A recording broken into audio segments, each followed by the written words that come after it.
અને ટાઈમ થાય છે બપોરના 12-1 નો, એટલે ભતવારીનો ટાઈમ થાય છે ને. પહેલી છે તને કાયમ ભાત ખવારવા આવતી આવશે, અને પછી હાથ આવશે. એ આઠે આવીને તારી સામે ઊભી રહે, એટલે એને ખાલી તું એટલું જ કહેજે કે મારી માને હું પૂછીને આવ્યો છું, તમને લઈ જ આવ્યું છે, પણ તમે ખરેખર સુડેલું શોખ નહીં, એનો મને એક ભ્રમ છે. તમે જો ખરેખર સુડેલું હોય તો આ શીશાનું ઢાંકણું ખોલીને શીશો અહીં મેકું, 8 એકવાર આ શીશામાં ઉતરીને બહાર નીકળી જાઓ, મને ખાતરી થઈ જાય કે તમે સુડેલું છો. કારણ કે તમે તો ધારો એવડા રૂપ લઈ શકો.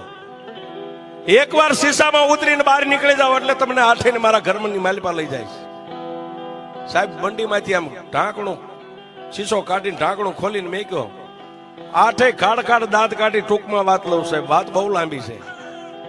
એ નાના રૂપ લઈ આમ એક માખી જેવડા રૂપ લઈને 8 શીશાની માલિપા ઉતર્યું, ત્યાં આકાશમાંથી મારી મેલડીએ ગેબી અવાજ કર્યો, મોતિયા.